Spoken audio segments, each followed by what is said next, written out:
Assalamualaikum warahmatullahi wabarakatuh. Izin memperkenalkan diri, nama saya Aldi Wahyudi dengan NIM 2301506 dari kelas 2B. Baik, di sini saya akan menjelaskan PPT saya, yaitu tentang Pancasila sebagai ideologi bangsa.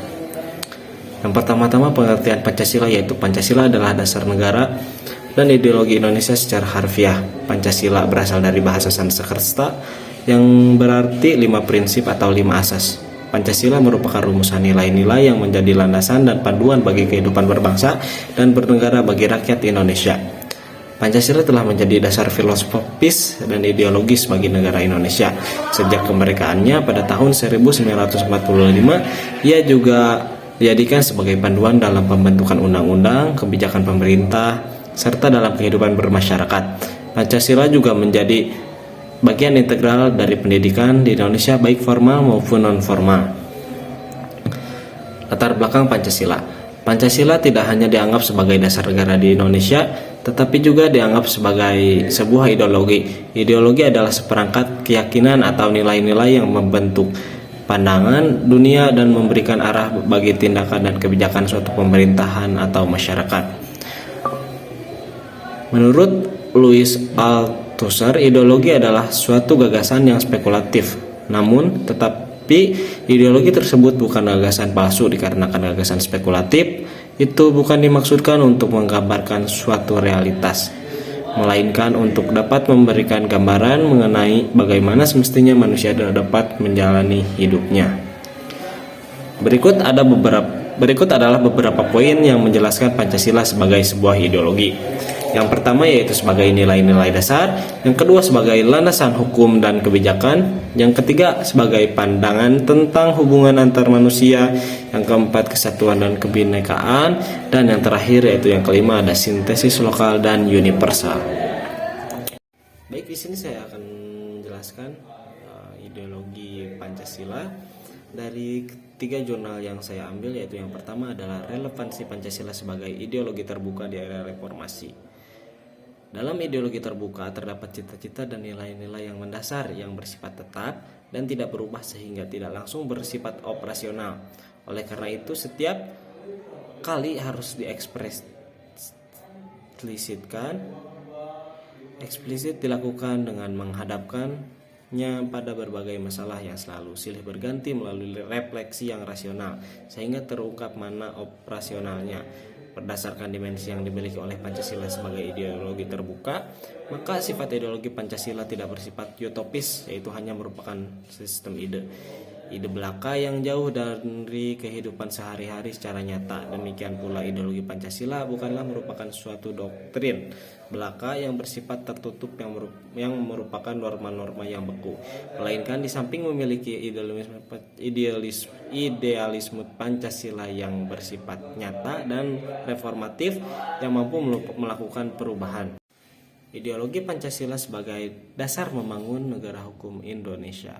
Kedudukan Pancasila dalam sistem hukum Indonesia merupakan sumber dari segala sumber hukum atau sumber tertib hukum, sehingga Pancasila dijadikan nilai dasar bagi penyusunan norma hukum di Indonesia. Indonesia adalah konsep negara hukum yang mempunyai ciri khas Indonesia yang didasarkan pada nilai-nilai yang terkandung dalam Pancasila. Dalam pembentukan negara hukum di Indonesia didasarkan pada Pancasila dikarenakan Pancasila merupakan dasar bagi kehidupan berbangsa dan bernegara.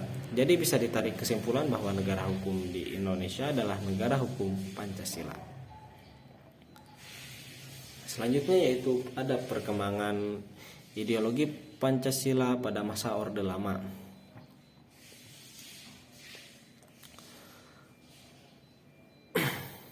Pada masa Orde Lama, yaitu pada masa kekuasaan Presiden Soekarno, Pancasila mengalami ideologisasi. Artinya Pancasila berusaha untuk dibangun, dijadikan sebagai keyakinan dan kepribadian bangsa Indonesia.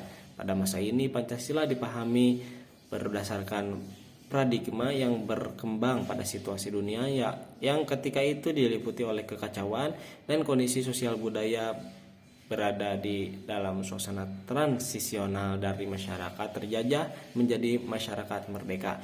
Masa ini adalah masa pencarian bentuk implementasi Pancasila terutama dalam sistem kenegaraan. Maka dari itu Pancasila diimplementasikan dalam bentuk yang berbeda-beda.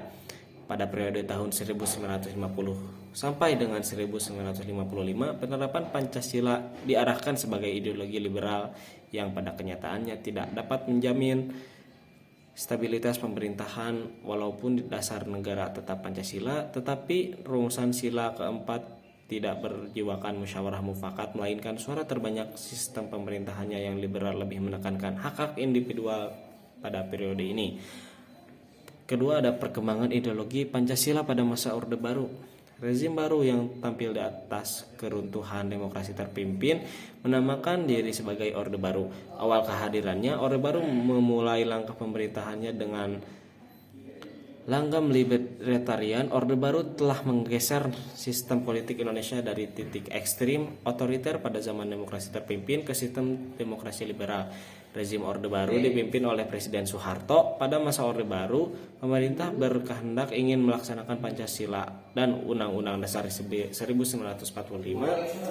secara murni serta kritik terhadap Orde Lama yang menyimpang dari Pancasila, mulai program P4 yaitu pedoman penghayatan pengamalan Pancasila.